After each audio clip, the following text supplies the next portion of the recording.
نحمدہ ونصلی علی رسولہ الکریم۔ اعوذ باللہ من الشیطان الرجیم، بسم اللہ الرحمن الرحیم۔ الصلاۃ والسلام علیک یا سیدی یا رسول اللہ وعلی آلک واصحابک واہل بیتک یا سیدی یا نور اللہ۔ محترم حاضرین، اللہ تعالیٰ نے قرآن مجید فرقان حمید میں ارشاد فرمایا،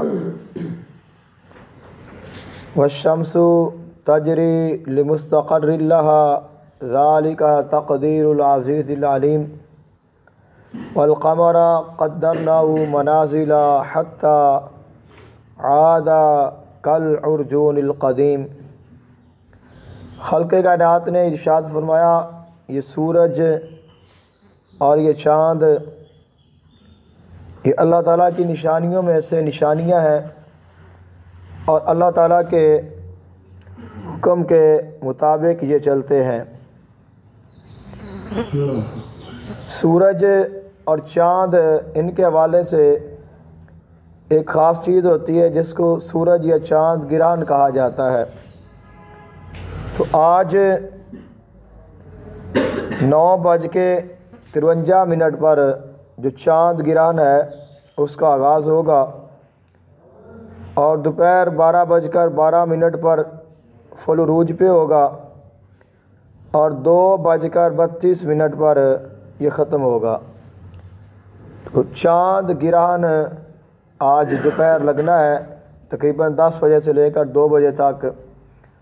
حضور آقا دو عالم صلی اللہ علیہ وآلہ وسلم، آپ کے بیٹے حضرت ابراہیم علیہ السلام جب ان کا وصال ہوا، اس وقت سورج گرہن ہوا، لوگ پریشان ہو گئے، اور پہلے سے یہ بات لوگوں میں معروف تھی کہ اگر کوئی بہت بڑا شخص پیدا ہوتا ہے تو پھر ایسا ہوتا ہے، یا اگر کوئی بہت بڑا شخص فوت ہو تو اس کی موت کی وجہ سے ایسا ہوتا ہے۔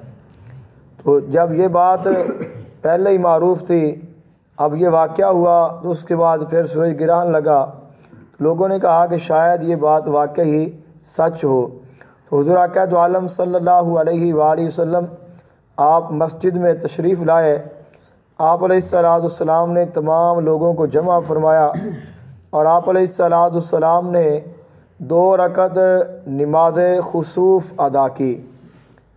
جو چاند گرہن ہو یا سورج گرہن ہو تو اس کی نماز بھی ہے جو ادا کی جاتی ہے، تو یہ انفرادی یعنی اکیلا آدمی بھی ادا کر سکتا ہے، اور مجموعی طور پر یعنی با جماعت بھی اس کو ادا کیا جا سکتا ہے۔ اگر اکیلا شخص ہو تو وہ 2 رکعت یا 4 یا 6 بھی پڑھ سکتا ہے، لیکن اگر جماعت کرائی جائے تو پھر صرف 2 رکعت ہی پڑھی جاتی ہیں۔ لیکن اس نماز میں جو قرات ہے وہ زیادہ سے زیادہ لمبی کی جاتی ہے۔ تو حضور آقا دو عالم صلی اللہ علیہ وآلہ وسلم نے نماز پڑھائی، اور اس کے بعد ارشاد فرمایا کہ یہ سورج اور چاند گرہن کچھ بھی نہیں ہوتا، بلکہ یہ اللہ تعالیٰ کی نشانیوں میں سے نشانیاں ہیں۔ تو اللہ تعالیٰ اپنے لوگوں کو اپنی طرف متوجہ کرنے کے لیے اپنی نشانیوں کا اظہار فرماتا ہے۔ لہذا جب کبھی ایسا ہو، چاہے وہ سورج گرہن ہو یا چاند گرہن ہو، تو مختلف جو خیالات ہیں ان کو ترک کر کے اللہ تعالیٰ کی عبادت کرنی چاہیے، ذکر کرنا چاہیے، استغفار کرنا چاہیے، نوافل ادا کرنے چاہیے، اور اللہ تعالیٰ کی طرف رجوع کرنا چاہیے۔ دعا ہے اللہ تعالیٰ عمل کی توفیق عطا فرمائے۔ صلی لا